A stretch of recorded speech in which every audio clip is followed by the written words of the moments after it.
তো বন্ধুরা, আমি আজ পেরেছি অসাধ্যকে সাধ্য করতে। আমি মূলত এসেছি পাটের জমিতে। এই দেখেন আমার সেই পাট।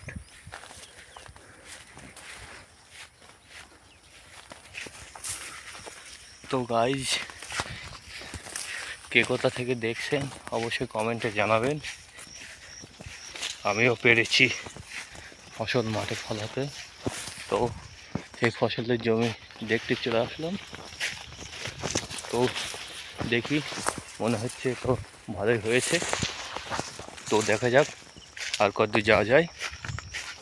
তারপরে ভিডিওটি ভালো লাগলে ইউটিউবে আপলোড করে দিব। তো গাইজ, আজ নিরানের পরে আর 10 দিন আসি না। মনে হচ্ছে আমার সমান সমান হয়ে গেছে পাট। যারা বলেছিল পারবে না, আমি পেরেছি।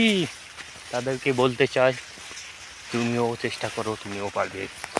দেখেন আমার এই পাট, যে পাট মূলত 10 থেকে 12 দিন আগে হিঁটু সমান ছিল, সেই পাট আজ আমার সমান হয়ে গেছে। কারণ এটা পরিশ্রম করেছিলাম বলেই আজ হয়তো ফলটা এত দূরে এসে দাঁড়িয়েছে। তো ভবিষ্যতে আরও ভালো হতে পারে, তো আশা রাখছি।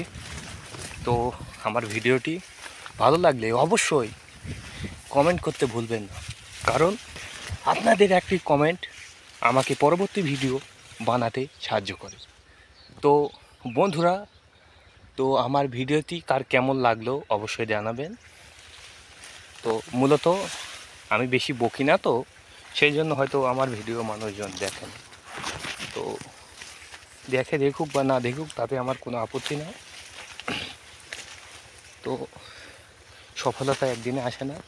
আমি যেটা ফিল করি সেটা পরিশ্রম করো, কিন্তু সফলতা ঠিক একদিন আসবে। আমার সফলতা সেই এক হেঁটু ছিল, আজ আমার বুক সমান হয়েছে। এটাই হচ্ছে পূর্ণতা। তো মূলত আমি বলতে চাই, যারা বেকার তারা বাবা মায়ের সাথে হাতে হাত রেখে পরিশ্রম করো। দেখো দিন শেষে শেষ হাসিটাও তুমিও হাসবে। তো ভিডিওটি এ পর্যন্তই।